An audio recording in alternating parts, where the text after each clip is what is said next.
Mais Yannick Renaud, aujourd'hui, on a quand même vécu un événement assez bizarre. C'est chacune des équipes qui se battait, chacun des staffs qui se battait, chacun des coordonnateurs qui se battait pour accueillir les joueurs dès leur arrivée. Hier, au niveau de Hilton Hotel, mesdames, mesdemoiselles, messieurs, on se serait cru dans les agences de voyage, on se serait cru à Dalip, on se serait cru à Kololo, je ne sais pas. Aidez-moi, s'il vous plaît. Il y a beaucoup de coins où il y a des chargeurs là, des botoboys. Mbopi, Van. Voilà, Van aussi. Parce que, en fait, qu'est-ce qui se passe? Il faut dire à nos amis pour qu'ils comprennent un tout petit peu de quoi il s'agissait. Quand un joueur, comme Brian Mort, comme beaucoup de joueurs qui sont arrivés là-bas, il arrive, il a ses valises là. Chacun court, chacun des staffs.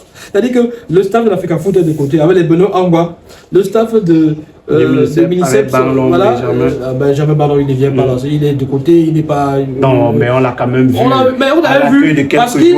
Oui, mais il ne court pas, il ne fait pas ces choses-là. Laissez les Angwa aller faire ça. C'était la même chose. Il ne court pas, il ne va pas vers les joueurs en courant. C'était la même chose. Les gars vont vers les joueurs. Les gars vont vers les joueurs. C'est un peu comme vous arrivez dans les agences de voyage et puis les gars sont là. Yaoundé, venez pas ici là. Prêt à partir, venez pas ici. C'est un peu de ça qu'il s'agissait hier. C'est-à-dire que les gars sont là, ils vont vers les joueurs. C'est le staff de l'Africa Foot, c'est pas ici. D'autre côté, c'est le staff du ministère, c'est pas ici. Les joueurs sont embrouillés, ils savent pas où aller. Donc voilà. En fait, c'est ridicule. C'est risible, ça fait rire, mais c'est ridicule, donc c'est laid. Voilà l'image du Cameroun que la FECAFOOT et le ministère des Sports véhiculent à travers le monde. C'est regrettable. Or, et on aurait pu ne pas citer ce genre de spectacle. Il aurait fallu que jeudi, les deux parties s'asseyent. On nous dit que ces parties sont assises. Mais qu'est-ce qui s'est donc conclu finalement? Sur quoi elles se sont mises d'accord, ces deux parties? Les différentes parties. C'est compliqué parce que si jeudi soir, nous découvrons sur la toile un communiqué de 2 pages signé de la FECAFOOT qui parle même de l'implication du chef d'État. Elle remercie le chef d'État pour son implication, sans quoi ça n'aurait pas... Voilà. Il faut quand même qu'on se rassure qu'effectivement, les deux parties sont mises d'accord avant que le communiqué ne puisse être publié. Est-ce que c'était le cas? Parce que je ne veux pas dire, il ne veut pas savoir si la FECAFOOT a raison ou a tort. Je ne suis pas là pour les juger. Je dis, est-ce que dans le processus de consensus que nous avons imaginé, que nous avons cru, nous avons tant espéré, est-ce que les deux parties sont justement mises d'accord? Certainement pas au vu des événements d'hier.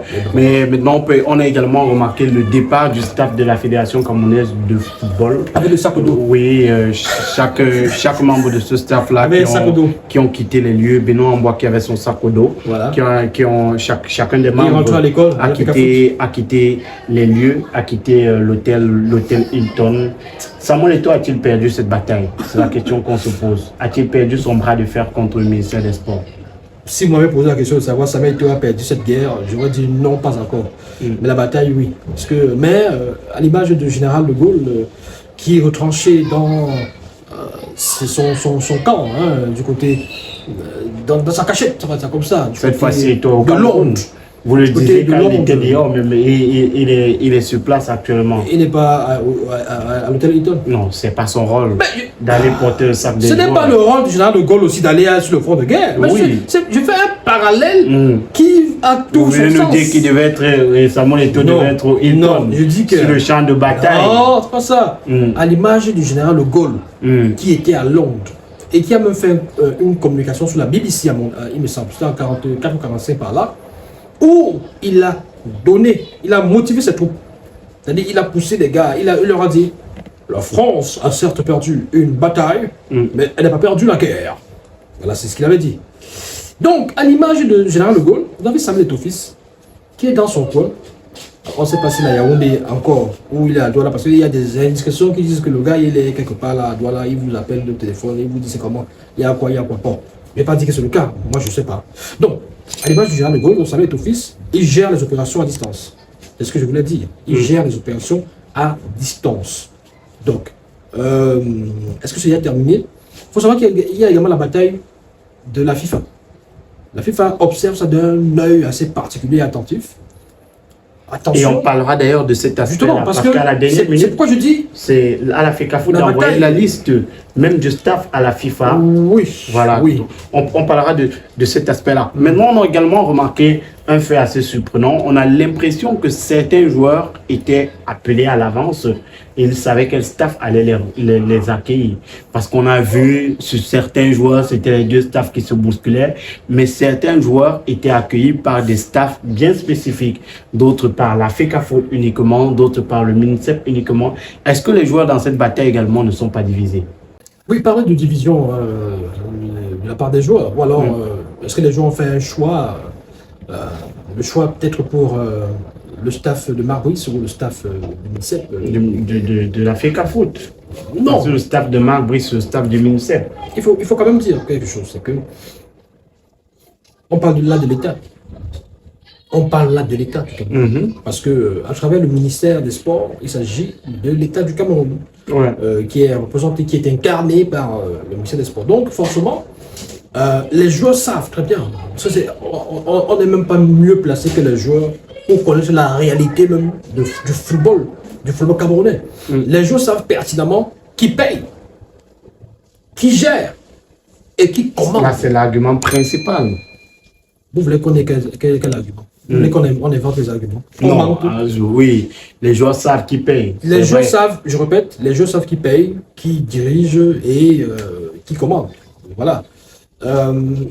Les joueurs ont été contactés par des différents staffs, ça il faut le savoir.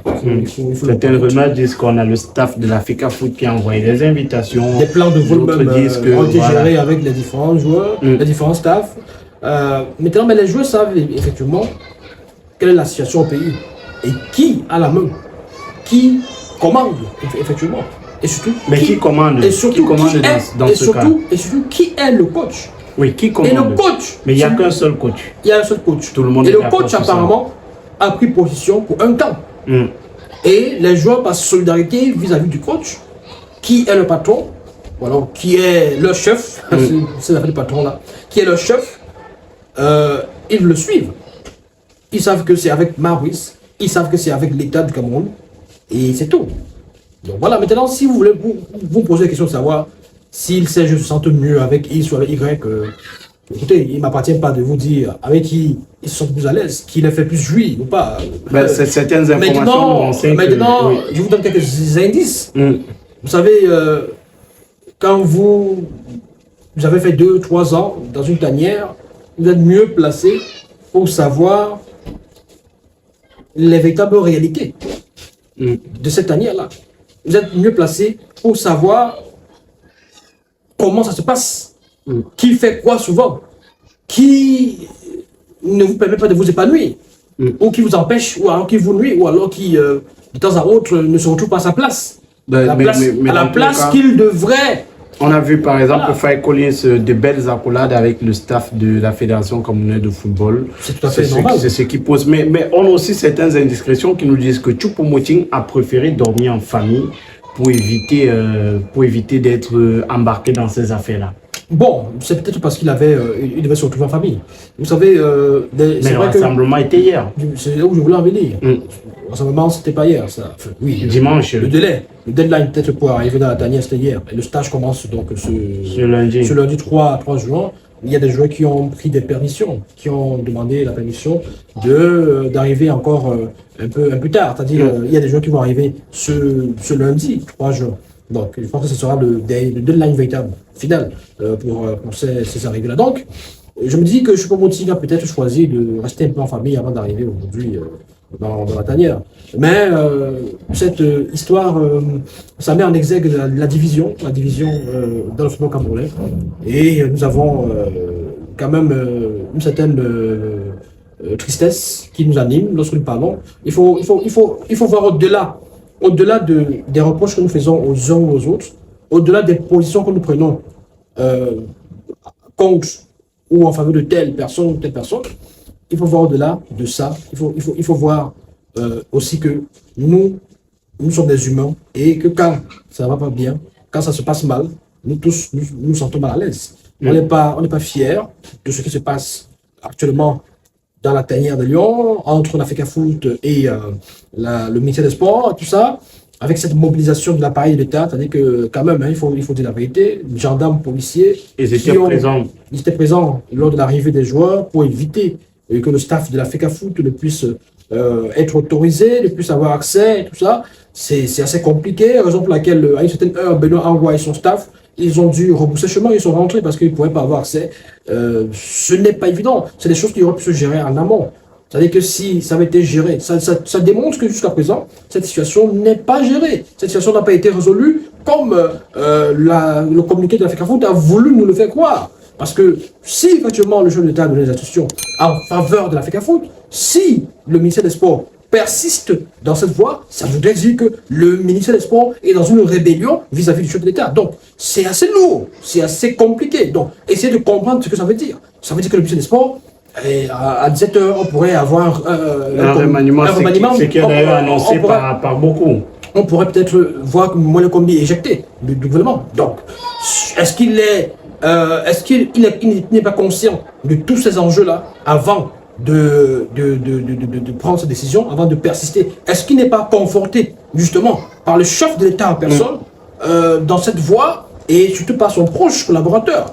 Au-delà de toutes ces batailles, il faut quand même dire que depuis nous parlons des batailles sur fond d'intérêt, sur fond d'intérêt peut-être financier et tout ça, chacun voulant peut-être contrôler tout le jackpot qui est autour des Lions, parce qu'il faut quand même dire que la FECAFOOT, d'après les documents qui ont circulé sur la toile, avait exigé pour gérer les 2 matchs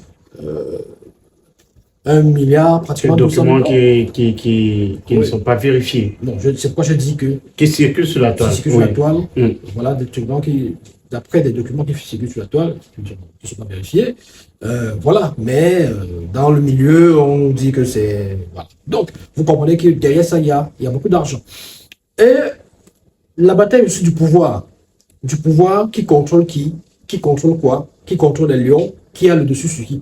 Mais au-delà de ça aussi, il va vous surprendre. Au-delà de ça aussi, comme je l'ai dit dans une publication sur Facebook, attention, on a l'impression finalement que ces deux-là, ces 2 principaux protagonistes-là, que nous observons, que nous voyons là, qui pouvaient s'asseoir et qui l'ont déjà fait par le passé, qui pouvaient s'asseoir et s'entendre tranquillement, sont des pauvres marionnettes des mains invisibles. Vous pensez qu'il y a des personnes derrière Samuel Eto'o, le ministre des Sports, qui les manipulent?